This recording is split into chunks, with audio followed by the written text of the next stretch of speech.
সুপ্রিয় শিক্ষার্থী বন্ধুরা, সালামু আলাইকুম। আমি তোমাদের সাথে আছি মোহাম্মদ আসাদুজ্জামান শান্ত। আমরা আলোচনা করছিলাম মেনসুরেশন পরিমিতি নিয়ে। আজকে আমরা 16.2 এই অধ্যায়টি শুরু করব। তো এই অধ্যায়ের প্রথম যে টপিকটা সেটা হচ্ছে চতুর্ভুজ ক্ষেত্রের ক্ষেত্রফল নির্ণয় সম্পর্কিত টপিক। আমরা সবাই জানি চতুর্ভুজ কাকে বলে, যে চারটি রেখা দ্বারা সীমাবদ্ধ ক্ষেত্রকে আমরা সবাই জানি চতুর্ভুজ বলে, তাই না? সো আমরা নতুন করে আসলে এখানে মূলত কি শিখতে পারি বা কি শিখবো সেগুলো হচ্ছে এখন আমাদের জানার বিষয়। তো প্রথমত আমরা দেখবো আয়তক্ষেত্রের ক্ষেত্রফল, এবং পরবর্তীতে আমরা দেখবো রম্বসের ক্ষেত্রফল, সামান্তরিকের ক্ষেত্রফল, অর্থাৎ চতুর্ভুজ ক্ষেত্র যেগুলো রয়েছে সেগুলোর ভিতরে হয়তো আয়তক্ষেত্র পড়তে পারে, রম্বস ক্ষেত্র পড়তে পারে, কিংবা সামান্তরিক ক্ষেত্র পড়তে পারে। তো যেগুলোই পড়ুক না কেন সেগুলো নিয়ে আমরা হচ্ছে আমাদের এই লেকচারটা শুরু করলাম আর কি। সো আমরা এখানে দেখতে পাচ্ছি আমাদের একটা চতুর্ভুজ ক্ষেত্র দেওয়া হয়েছে, যে চতুর্ভুজ ক্ষেত্রটা হচ্ছে গিয়ে কি একটা এবিসিডি একটা আয়তক্ষেত্র, এবং এই আয়তক্ষেত্রে যদি আমরা চিন্তা করি এবিটা হচ্ছে কি, এবিটা হচ্ছে এর দৈর্ঘ্য, এবং এই যে বিসিটা দেখতে পাচ্ছি বিসিটা হচ্ছে গিয়ে এর প্রস্থ, এবং এই এসি এটা হচ্ছে গিয়ে কর্ণ। তো এখন আমরা যদি চিন্তা করি যে আমাদের এই এবি যে দৈর্ঘ্যটা সেটাকে আমরা একটা নির্দিষ্ট মান এ দিলাম, এবং আমাদের যে প্রস্থটা রয়েছে সেই প্রস্থটাকে একটা নির্দিষ্ট মান আমরা বি দিলাম, আর আমাদের যে কর্ণটা রয়েছে সেই কর্ণটার মান আমরা ডি দিলাম। তো এখন আমরা সবাই জানি যে আয়তক্ষেত্রের কর্ণ আয়তক্ষেত্রটিকে সমান দুইটি ত্রিভুজ ক্ষেত্রে বিভক্ত করে, রাইট? খেয়াল করো, আমাদের এই যে উপরের যে পোর্শনটা, আমি হয়তো একটু অন্য কালার দিয়ে চিহ্নিত করলে হয়তো তোমাদের জন্য ব্যাপারটা বুঝতে সুবিধার হবে। ধরো আমি যে এই যে এখন যে ট্রায়াঙ্গেলটা চিহ্নিত করছি, এই ট্রায়াঙ্গেলটা একটা ট্রায়াঙ্গেল, এবং আমরা যদি আরেকটা ট্রায়াঙ্গেলকে দেখাতে চাই, সে ফর এক্সাম্পল আমি গ্রিন কালার দিয়ে দেখাচ্ছি, আমরা যদি হচ্ছে অন্য একটা কালার দিয়ে দেখাই, যে এখানে ধরলাম আমরা হচ্ছে এই যে ট্রায়াঙ্গেলটা দেখতে পাচ্ছি, এই যে দুটি আলাদা আলাদা ট্রায়াঙ্গেল, তার মানে সেক্ষেত্রে আমরা জানি যে একটা আয়তক্ষেত্রের কর্ণ সেই আয়তক্ষেত্রটাকে দুটি আলাদা আলাদা ট্রায়াঙ্গেলে বিভক্ত করে। তো এখন আমরা যদি আয়তক্ষেত্রের ক্ষেত্রফল নির্ণয় করতে চাই, তাহলে সেক্ষেত্রে আমরা সবাই জানি যে এই এ ইন্টু বি করলে আয়তক্ষেত্রের ক্ষেত্রফল পাওয়া যায়। বাট আমরা জানতে চাই যে এতদিন পর্যন্ত আমরা যে আয়তক্ষেত্রের ক্ষেত্রফল এ ইন্টু বি জানতাম সেটা আসলে কিভাবে আসে মূলত। সো আমরা সেটাই প্রমাণ করার চেষ্টা করব। সো আমরা এই যে আয়তক্ষেত্র এবিসিডি এর ক্ষেত্রফল সমান আমরা বলতে পারি 2 ইন্টু, দেখতে পাচ্ছি আমরা এখানকার এই এবিসি যে ক্ষেত্র এবং এই এডিসি যে ক্ষেত্র, অর্থাৎ এই যে সবুজ চিহ্নিত যে ত্রিভুজ ক্ষেত্র এবং লাল চিহ্নিত যে ত্রিভুজ ক্ষেত্র, দুটি কিন্তু পরস্পর কি, পরস্পর হচ্ছে প্রতিসম, তাই না? যদি পরস্পর প্রতিসম হয় তাহলে সেক্ষেত্রে একটা ত্রিভুজের ক্ষেত্রফল বের করে যদি আমি 2 দিয়ে গুণ করি তাহলে কিন্তু পুরো চতুর্ভুজটার ক্ষেত্রফল আমরা পেয়ে যাব। সেই জন্য লেখা হয়েছে আয়তক্ষেত্র এবিসিডি এর ক্ষেত্রফল ইকুয়াল টু 2 ইন্টু ত্রিভুজ ক্ষেত্র এবিসি এর ক্ষেত্রফল। এখন আমরা ত্রিভুজ ক্ষেত্র এবিসি, এটা ত্রিভুজ, এটার ক্ষেত্রফল কিভাবে নির্ণয় করে আমরা সবাই জানি, সেটা হচ্ছে হাফ ইন্টু ভূমি ইন্টু উচ্চতা। সো এখানে ভূমিটা হচ্ছে গিয়ে এ এবং এখানে উচ্চতা হচ্ছে গিয়ে বি। সো আমরা ফাইনালি এখান থেকে 2 আর 2 কেটে গিয়ে থাকবে হচ্ছে গিয়ে এবি। অর্থাৎ আমরা এভাবে বলতে পারি একটা আয়তক্ষেত্রের ক্ষেত্রফল হবে হচ্ছে গিয়ে তার দৈর্ঘ্য এবং প্রস্থের গুণফলের সমান। আশা করি কেন আমরা ক্লাস 1 থেকে এখন পর্যন্ত হচ্ছে আয়তক্ষেত্রের ক্ষেত্রফল এ ইন্টু বি বা দৈর্ঘ্য ইন্টু প্রস্থ বলেছি সেটা আমরা বুঝতে পেরেছি। তো এখন আমরা যেটা দেখতে পাচ্ছি, যে লক্ষ্য করি আয়তক্ষেত্রের পরিসীমা S is equal to 2 into A plus B. তুমি খেয়াল করো, আমরা পরিসীমা বলতে বোঝাই কোন একটা ক্ষেত্র যে সকল বাহু দ্বারা গঠিত সেই বাহুগুলোর যোগফল। তো আমরা দেখতে পাচ্ছি এই যে আয়তক্ষেত্রটা, এটা এ বি বিসি সিডি এবং ডিএ এই চারটা ক্ষেত্র, এই চারটা বাহু দ্বারা গঠিত। এই চারটা বাহুর ভিতরে এবি এর দৈর্ঘ্য হচ্ছে এ, এবং অনুরূপভাবে ডিসি বা সিডি এর দৈর্ঘ্য হচ্ছে এ। তাহলে এ আর এ যোগ করলে 2a, অনুরূপভাবে বিসি এবং এডিকে যোগ করলে পাবো আমরা 2b। So 2a plus 2b, এখান থেকে যদি আমরা 2 কমন নিই তাহলে আমরা পরিসীমা হিসেবে পাই 2 ইন্টু এ প্লাস বি।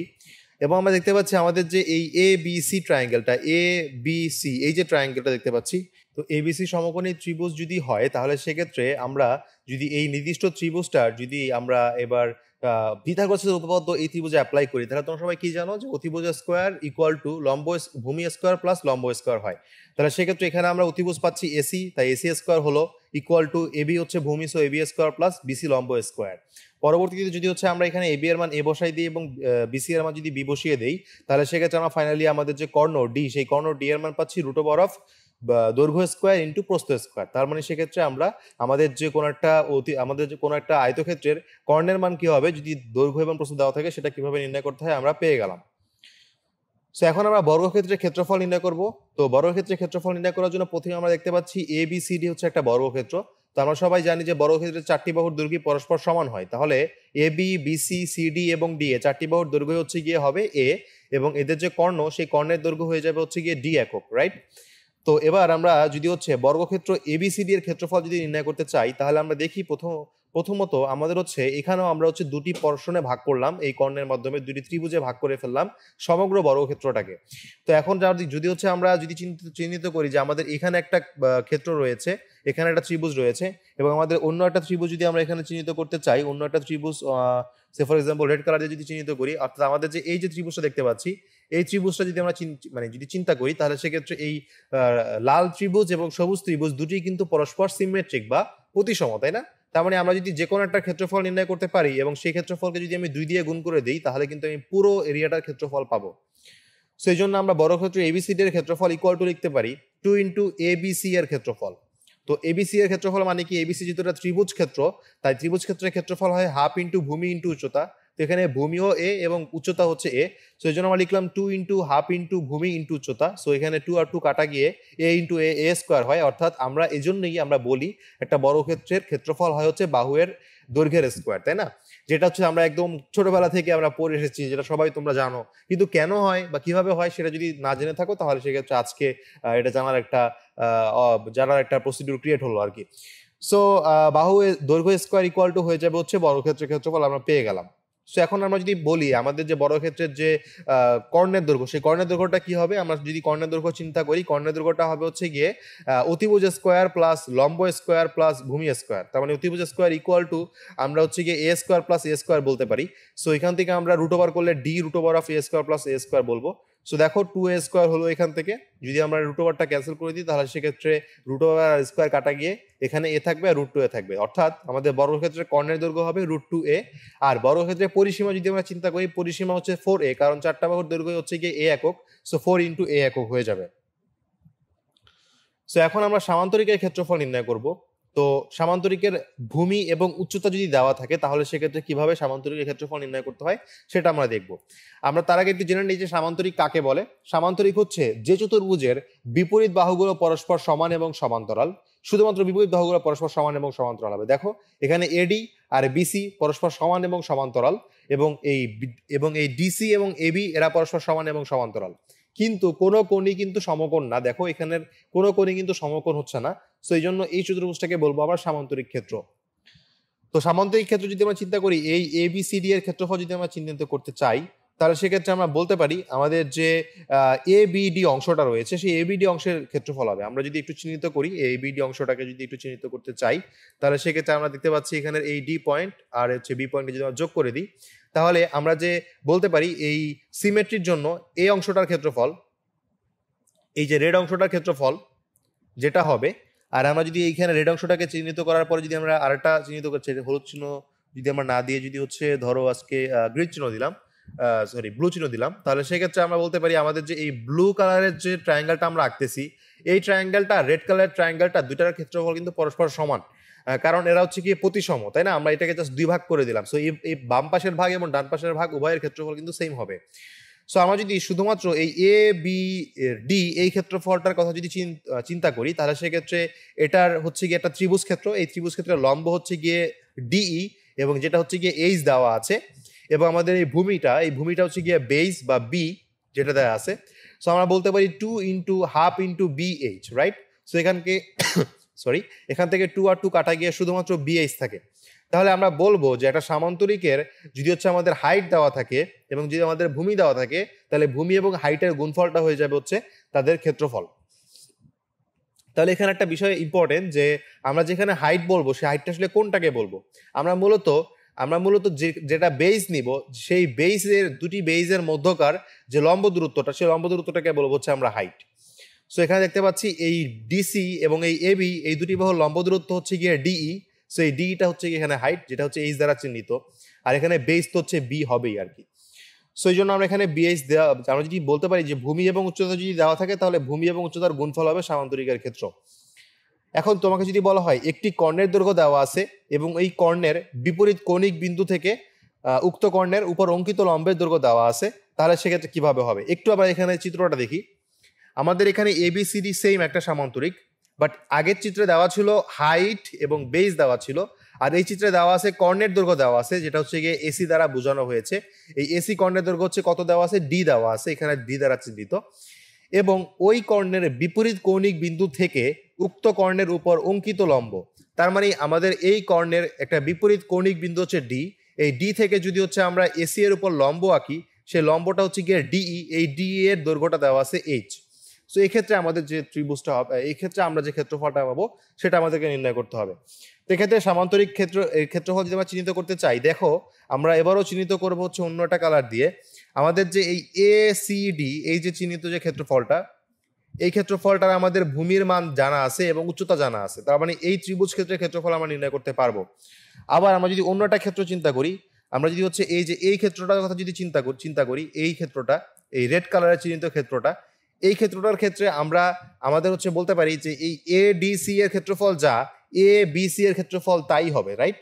যদি যেহেতু কারণ দুইটা হচ্ছে পরস্পর সিমেট্রিক, তাই হচ্ছে আমরা বলতে পারি, বা প্রতিসম বলে দুইটা আমরা বলতে পারি, এটা যেহেতু দুই ভাগ করে ফেলছে, এসি কর্ণটা যেহেতু দুই ভাগ করে ফেলছে, সো আমরা বলতে পারি বাম দিকের ক্ষেত্রফল যা হবে ডান দিকের ক্ষেত্রফল তাই হবে। এজন্য আমরা এই পুরো সমগ্র সামান্তরিকের ক্ষেত্রফলটা বলতে পারি 2 ইন্টু এসিডি এর ক্ষেত্রফল। তো এখন আমরা যদি এসিডি এর ক্ষেত্রফল লিখতে চাই, তাহলে হাফ ইন্টু ভূমিটা হচ্ছে গিয়ে ডি এবং এর উচ্চতা হচ্ছে গিয়ে H, so half into DH লিখলাম। সো এখানে 2 আর 2 কাটা গেল।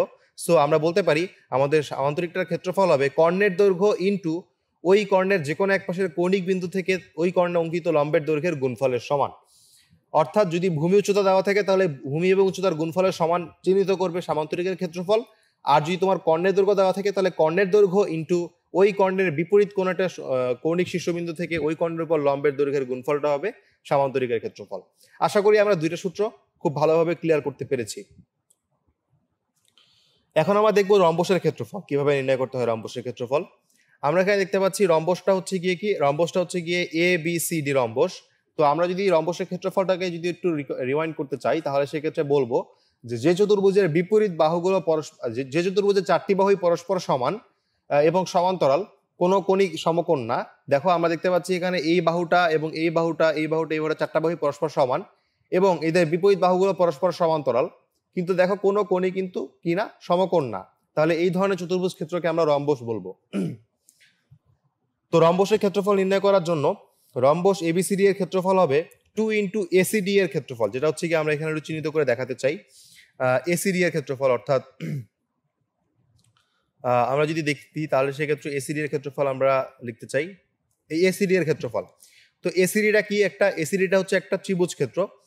তো আমরা যদি এসিডি ত্রিভুজ ক্ষেত্র বলতে চাই, তাহলে সেক্ষেত্রে আমরা প্রথমত আমরা দেখতে পাচ্ছি আমাদের যে এই এসি বাহুটা হচ্ছে ভূমি।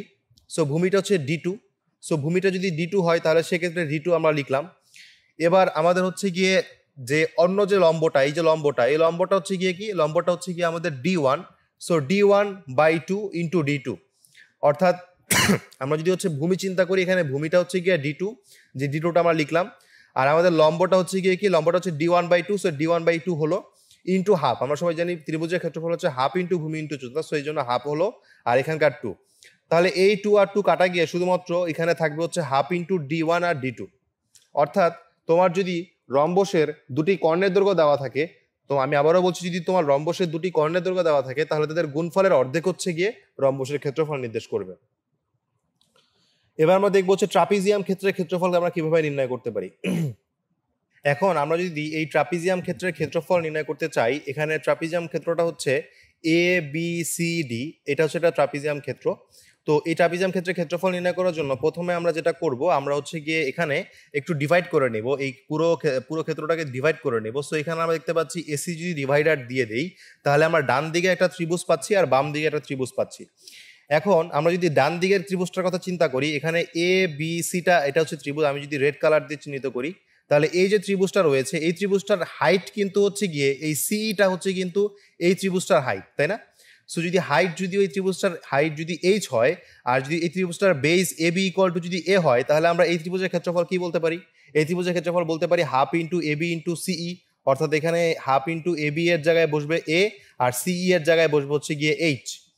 আর যদি আমি একটু ভিন্ন কালার দিয়ে অন্য ত্রিভুজটাকে চিহ্নিত করি, অর্থাৎ এই যে ত্রিভুজটা দেখতে পাচ্ছি, অর্থাৎ এ সি ডি যে ত্রিভুজটা দেখতে পাচ্ছি, এই এসিডি ত্রিভুজটাকে যদি আমরা চিন্তা করি, তাহলে সেক্ষেত্রে এটার যে হাইট, এটার হাইটও কিন্তু সেম হাইট, অর্থাৎ ডিএফটা কিন্তু এটার হাইট, এবং আমাদের এটার বেসটা হচ্ছে কি, এটার বেসটা হচ্ছে গিয়ে সিডি। সো আমাদের সিডি এর মান বসালাম হচ্ছে গিয়ে আমরা বি, এবং আমাদের এইচ ডিএফ এর মান বসালাম হচ্ছে গিয়ে H. So half into BH হলো। সো আমরা যদি দুটো থেকে যদি আমরা যোগ বিয়োগ করে কমন নিই তাহলে আমরা পাচ্ছি H into A plus B divide by 2। অর্থাৎ তোমাকে যদি ট্রাপিজিয়াম দেওয়া হয়, সেই ট্রাপিজিয়ামের দুটি সমান্তরাল বাহুর দৈর্ঘ্য যদি তোমার দেওয়া থাকে তাহলে সেক্ষেত্রে, এবং এদের মধ্যকার দূরত্ব যদি তোমার দেওয়া থাকে, এইচ যদি দূরত্ব দেওয়া থাকে, তাহলে H into A plus B divide by 2 এটা হচ্ছে গিয়ে তোমার হচ্ছে ক্ষেত্রফল হবে ট্রাপিজিয়াম ক্ষেত্রের। তো আশা করি আমরা আজকে যে চারটা ক্ষেত্রফল পড়লাম, প্রথমত আয়তক্ষেত্রের ক্ষেত্রফল পড়লাম, আয়তক্ষেত্রের পরিসীমা পড়লাম, আয়তক্ষেত্রের হচ্ছে গিয়ে কর্ণের দৈর্ঘ্য জানলাম, পরবর্তীতে বর্গক্ষেত্রের পরিসীমা, বর্গক্ষেত্রের ক্ষেত্রফল এবং বর্গক্ষেত্রের কর্ণের দৈর্ঘ্য জানলাম, পরবর্তীতে সামান্তরিকের সামান্তরিকের ক্ষেত্রফল জানলাম, পরবর্তীতে হচ্ছে রম্বসের ক্ষেত্রফল জানলাম এবং সর্বশেষে ট্রাপিজিয়াম ক্ষেত্রের ক্ষেত্রফল জানলাম। তো আশা করি এগুলো নিয়ে কোনো ধরনের সমস্যা তোমরা ফেস করবা না এবং খুবই সহজ ছিল, এবং এই ধরনের ক্ষেত্রফল তোমরা অনেক ছোটবেলা থেকেই তোমরা সবাই জানো। বাট আমরা আজকে প্রমাণটা শিখলাম। আমরা পরবর্তী লেকচারে এই রিলেটেড অনেকগুলো এক্সাম্পল দেখবো। তো সেই ভিডিও দেখার আমন্ত্রণ জানিয়ে আমি এখানে বিদায় নিচ্ছি। ধন্যবাদ সবাইকে।